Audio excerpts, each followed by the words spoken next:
It's late, but I promise weekly videos. Now, last week we shed light on the $1 million that Uber has stolen from every single person in America. This week I want to talk about what happens when your teen driver gets in a car accident.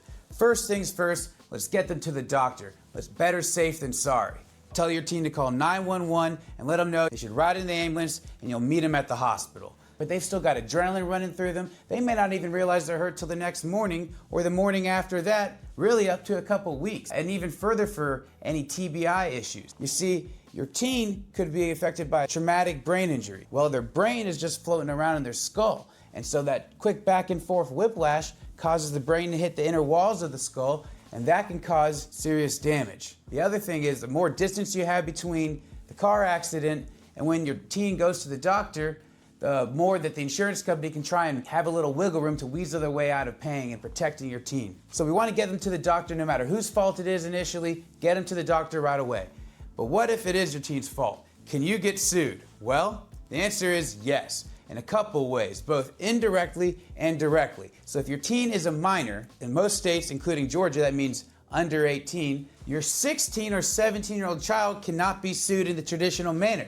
So they're going to sue you as the parent and legal guardian, but there's also some other direct causes of action that you can be sued for. Even if your teen is an 18-year-old or a 19-year-old or even older, you will still be on the hook if you own the vehicle with two direct causes of action. We have what's called family purpose doctrine and negligent entrustment. In Georgia, the first direct theory of direct liability for you, the owner of the vehicle, is family purpose doctrine. So essentially, they apply the same analysis they use when they're trying to see if you're liable for an employee's actions in the car accident to your family unit. In this case, your child or your spouse or your roommate, uncle, whoever lives at the household, anyone could be an agent of the household, an agent of the family, right? The next question is, was the act committed within the scope of the employment? Were you acting within the scope of the employment? And the analysis with family purpose,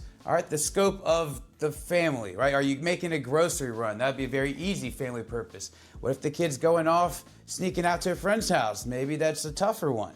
Right? In the state of Georgia, you're going to have a direct cause of action for family purpose and a direct cause of action for negligent entrustment. But let me talk about how it goes in other states. Other states like Florida and Connecticut have what's called the dangerous instrumentality doctrine. And that means if you loan a dangerous instrument like a vehicle to someone, you're on the hook no matter what your relationship is. If your teenage friends that you're not related to borrows your car in Florida or Connecticut, then they are on the hook. In New York and California, it's codified, so you have permission plus negligence, you're gonna be on the hook with that direct liability. But we also have what's called negligent entrustment. And in Georgia, the standard is if you knew or should have known that that person is a habitually reckless driver. It really needs to be like heavy DUIs. But we start with the cause of action against the parent under all these various theories of liability, whether it's these negligent entrustment or family purpose or some sort of other state derivative, but you're still gonna get dragged through it and likely up until the point that we're settling, right? Because we get that evidence, we're using this lawsuit, if it does come to the lawsuit, as leverage to force the insurance company into settling. Like every single one of these phases of the lawsuit comes with deadlines, and each of those deadlines we use to squeeze the insurance company into doing what they should have been doing this entire time, which is paying for your teen's poor driving. But if your teen was the victim in an accident, or say they got the ticket but you don't think it was their fault, you've talked to your teen, you're being level-headed about it, but you don't think it's your teen's fault. It's not uncommon for teens to get bullied at the scene of the accident by some adults who try to push their weight around and influence, what should be an objective analysis of what happened. And so if that is the case, give us a call or text at 470-PAIN-PRO.